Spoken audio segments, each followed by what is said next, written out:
But yeah, like Spy Kids, I still haven't seen that one. I think that's like one of the few next to Rebel. And I only found out about Rebel from watching you guys. Yeah. Because I saw somewhere like I think it was like an Italian link for it or something like that. Right. And I couldn't find it in English. And there was another name, Nowhere to Hide or Nowhere. Yeah, that was sort of, I think that's like the recut. I think they recut the movie? Yeah, like A Man Called Rambo. Yeah. Yeah. It's wild. It's wild doing research for that early episode. That was really crazy because I didn't really, beyond like Death Race and the skin flick and Lords of Flatbush, the cameo in that Woody Allen movie, and it was neat. I kind of feel like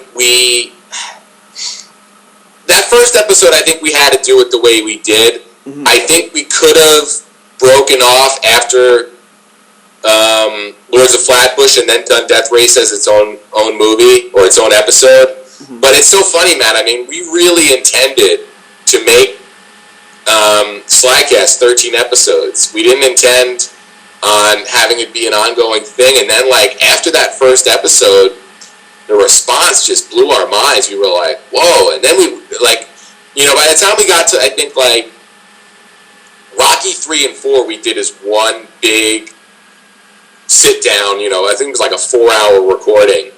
And after that, I was like, wow, this is so much fun. And I was like, then I started thinking about having to go through and edit like a 4-hour episode, and I was like, I just can't do that. So I said to the guys, I was like, hey, what if we split Rocky 3 and 4, and we started slowing down a bit, and then that gave us sort of a little bit of a head start because we already had Rocky 4 in the can, so it was neat. So I almost want to go back and like revisit some of those movies when we get to the end eventually. Like, I think like Fist, we could have a really good detailed discussion on where, we kind of blew through it. Yeah. And then also I was going to toy with the idea of seeing how the listeners felt about us doing like, maybe instead of doing an episode just devoted to Fist, if we just did a commentary track for it instead. That would be awesome. Yeah. That would be awesome. Yeah, so, I don't know, it's cool. I mean, I haven't really looked ahead on the calendar, but, like, I think Oscar and Stop When My Mom Will Shoot are going to be a one episode. We're going to bundle those two together. But then also I want to do, once we get to the end of, like, once we get up to Balboa, I want to do a big Rocky celebration where, Kunda comes on.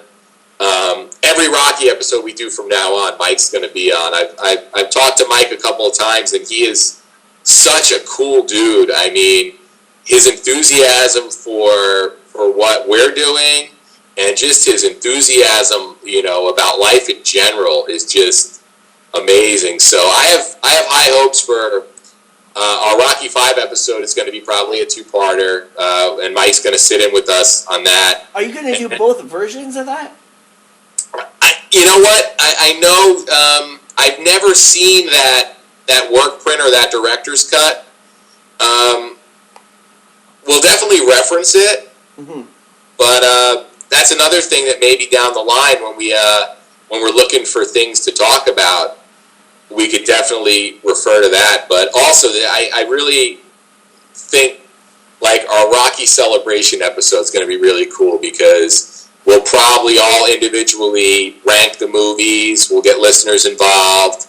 We'll bring on anybody who's been on in the past. It's cool. We got a lot of cool ideas for when we run out of Stallone movies, because we're eventually going to get to the point where we run out, and we're all really, really still so into doing it. And it's also the fact that we only do it once a month that you don't really get a chance to get like that burnout. Yeah. I know when I found it, I was like, what is this, And I just, like, blew through it. And then I started realizing, oh, wait, they only come up with an episode once a month. So I'm going to have to, like, slow it down, but... Yeah, it's a shame. I got an email from a listener who was, he was like, it would be so great if you guys put out the show once a week. And I told him, I said, I'm so happy that you're enthusiastic about the show, but I'm like, there's no way that'll ever happen. Yeah, because you guys have other shows too.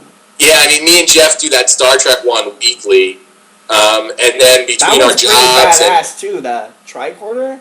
That's we basically that show is every Sunday we put up a full commentary track for an episode. Wow. So the prep for that is pretty big. Yeah, like the Plato's Children one, I checked that one out and I was like blown away. Yeah, it's cool. We have some cool supplemental episodes too, where we don't like we'll take an episode, and after we do the commentary, we'll devote another episode to bringing on some people and doing a roundtable. Okay. So we did that for like some of the bigger episodes, like the Trouble with Tribbles. We did a roundtable for the Tribbles. Yeah, and then also we just started doing this this Wednesday show now with this band 5 Year Mission, who do they're writing a song for every episode of Star Trek: The Original Series. Wow. And these guys write killer tunes. So nice. We met them in Vegas when we were at the Star Trek convention back in July and August, and we finally sat down with them, and we were able to we do a show now every Wednesday with them where they sort of give us their insight into the how and why and you know how they wrote each song. So that's really cool too. That's awesome. Yeah. It must get to a point sometimes where it's like you guys want to cover a movie, but you know it's going to be 12 months down the line. Yeah. It must get to that point where you're like, oh no, you know, like that you really want to cover something. I get that all the time. It's funny because I know like when The Expendables 3 was coming out, I really wanted to do in the month of August, I wanted to do Expendables 1 and Expendables 2, and Jeff, and rightfully so, and even I called it my brother who's a big fan of the show, you know, they were like, we shouldn't break the sequential nature of the show, and yeah. You know, but I was just so, like, I was like, oh man, The Expendables is going to be hot. People are going to want to listen to people talk about it. But we got to be patient. And, yeah, I'm looking forward to talking The Expendables movies because I think those will be good discussions. I think there's a bunch of, you know, when you reach, you know, I think when you go post-1990, I think we're really going to have the potential for some interesting discussions because we all have different sort of tolerance levels, if you will, for, you know, the non-peak Stallone movies. Yeah. So it should be pretty cool. And, like, I haven't even talked to, like, Jeff Ferry about, like, his feelings on Copland. Oh, Copland. You know? That's good. So, like, Copland's another episode I can't wait to do. I love that movie. Yeah. That movie just makes me cry. Oh, yeah. Like First Blood, I can't watch First Blood without crying.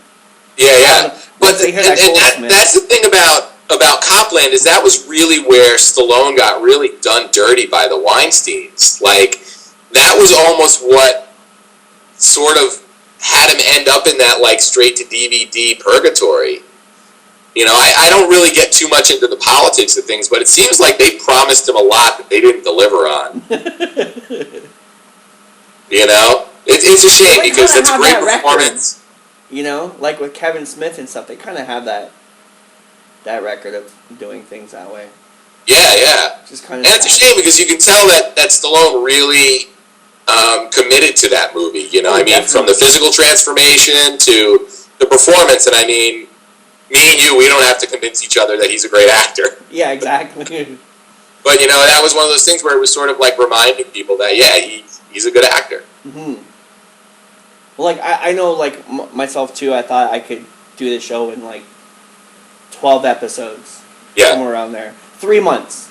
Yeah. And then I was like, no way. Yeah. No way. Once I started seeing what other people were doing, like, other people had Rambo stuff that they were doing, I was like, okay, that's it. I gotta get I gotta cover everything. Yeah. No, that's really cool. I love the concept of just, like, a micro... focus on one character that Stallone's played.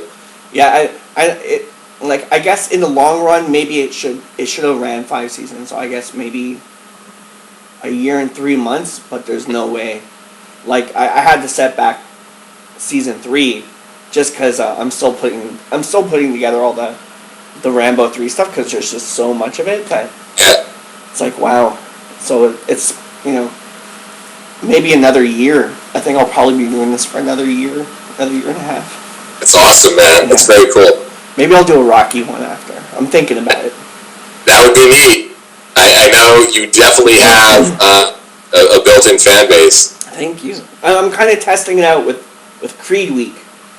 Yeah. I'm going to try and see, like, if I can do some good Rocky episodes. Yeah. So. It's crazy. I mean, I've been, seeing all the stuff that Kunda's been putting up with what's going on with the filming of Creed there in Philadelphia, and it's really like, I know there's been different accounts of how involved Sly is, and some people say it's a glorified cameo, but based on all the set stuff that I'm seeing, the set, and all the reports that Kunda's sending in, it doesn't seem like it's going to be like a cameo. I mean, exactly. He's definitely a supporting role, but it definitely seems like the movie is, it seems like he's the Mickey of this movie. I have a feeling it's going to stretch out. I have a feeling that, like, just from that picture that Sly put up on the internet with the script, with the knife in it, or on the side, just that, like, saying that he was, I don't want to ruin this for anyone. Just for him saying that he was like him and Adonis at the end, Rocky was getting ready for chemo treatment. So I have a feeling that they're going to try and stretch it out maybe 2 or 3 movies. If it goes to box office. Yeah. I'm actually going to be talking to Mike on Saturday. Really? Awesome. So I can't wait, because it's like, wow, I've been waiting to talk to him forever. It's going to be like the coolest thing. Yeah.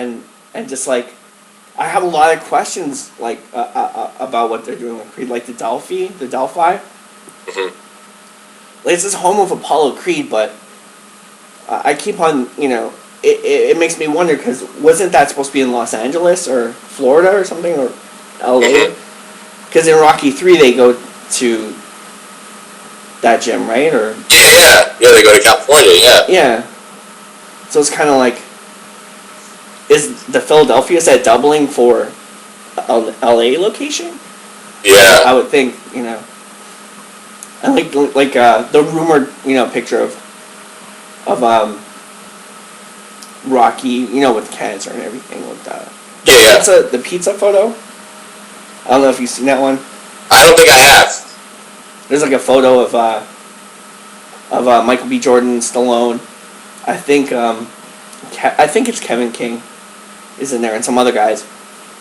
And they have a pizza, and there's like a photo of Stallone, but it's very small, Sly's face, but you can kind of see it kind of looks like prosthetics, kind of like aged prosthetics, and it might just be me, but behind the hat you can kind of see almost like it's shaved, kind of looks like hair growing back. So it kind of got me wondering about that. Yeah. Yeah.